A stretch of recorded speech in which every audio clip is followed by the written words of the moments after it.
یہ gold Smith جس نے شکار کیا تازہ عمران خان ایک ابھرتی ہوئی شے تھا، امیدیں وابستہ ہو رہی تھی، پہلے ہی سے ایک ہیرو کی شکل میں تھا، وہ اسلام کی بات کرنے چلا تھا، وہ اپنے کلچر کی بات کرنے چلا تھا۔ گولڈ سمتھ 5 کروڑ پاؤنڈ تو پہلی سلامی ملنے والی ہے، یہ قیمت کس سے کی دی جا رہی ہے؟ غور کیجئے، اگر وہ سارا سازشی کردار جو یہود کا ہے وہ سامنے ہو تو ہر شے آپ کے سامنے بالکل ٹرانسپیرنٹ نظر آئے گی، آپ دیکھ سکتے ہیں کہ اصل میں ہو کیا رہا ہے۔ جس کا شکار ابھی آپ کا عمران خان بھی ہو گیا ہے، کل جمعے میں مجھے اس کے بارے میں گفتگو کرنی ہے۔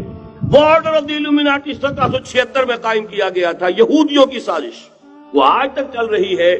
آج بھی یہودی ہے کہ جو اسلام کا خاتمہ اور مسلمانوں کو اپنے کمی کاری بنانے کے لیے ایک پورے ورلڈ آرڈر کا نقشہ بنا کر آ چکے ہیں، اور آج در حقیقت آپ کا اصل دشمن، میں بالکل اتفاق کرتا ہوں مولانا سے، اصل دشمن نمبر 1 میرے اور آپ کے اندر موجود ہے، میرا اور آپ کا نفس۔ اصل دشمن یہ ہے، نفس ما ہم کم طرف فرعون نیست لیکن اورا عون ایرا عون نیست۔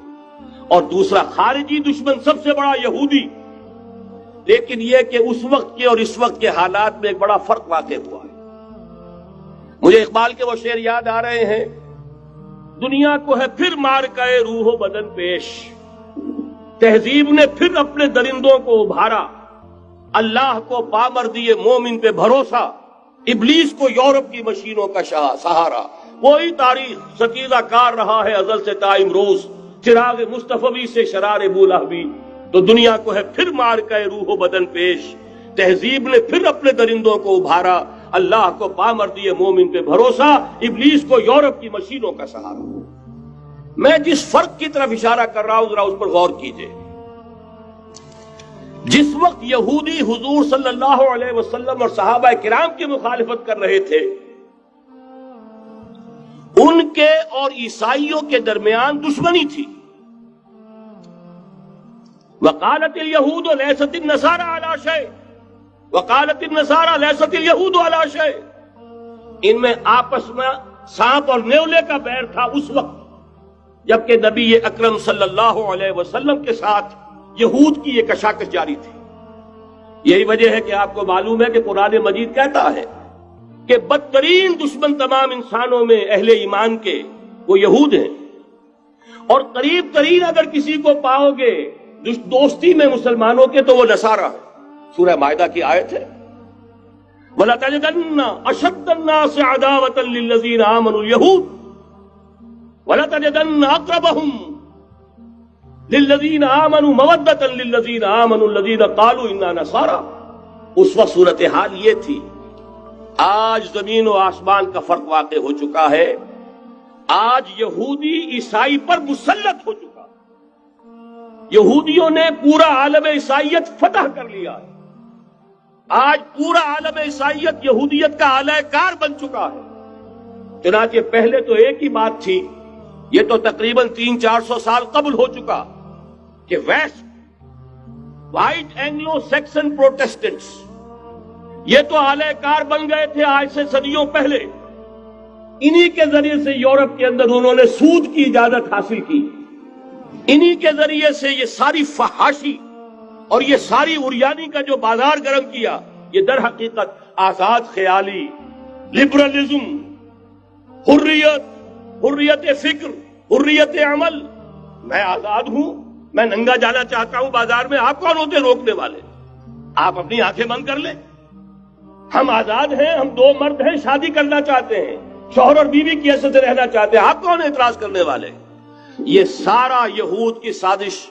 اور آپ کو معلوم ہونا چاہیے جب تک پوپ کا کنٹرول تھا یورپ پر، یعنی ابھی کیتھولک جو عیسائیت ہے وہ غالب تھی، اس وقت تک پورے یورپ میں سود حرام تھا، کہیں انٹرسٹ کا کاروبار نہیں ہو سکتا تھا۔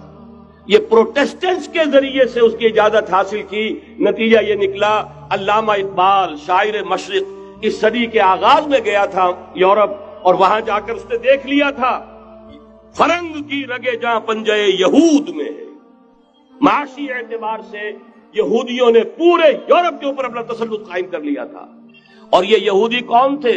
روتھ چائلڈز، گولڈ سمتھس، بہرحال مجھے جو دوسری بات کہنی تھی وہ یہ کہ یریدون لیطفئوا نور اللہ بافواہہم، اس وقت بھی یہودی تھا، آج بھی یہودی ہے، لیکن فرق یہ واقع ہوا ہے کہ اس وقت یہودی کے کنٹرول میں عیسائی نہیں تھے، بلکہ 1200 برس تک یہودیوں کے اوپر ظلم و ستم بلکہ ہوتا رہا عیسائیوں کے ہاتھوں، پورے یورپ میں پرسیکیوٹڈ تھے۔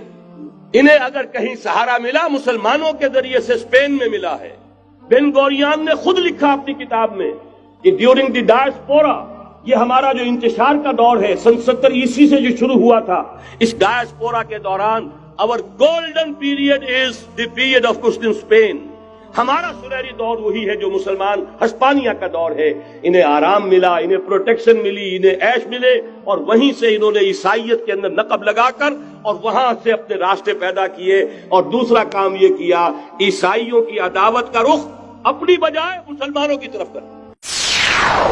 یا رب فاجمعنی بكل الصحب والأحباب واكتب لنا أن ندخل الجنات بالريان۔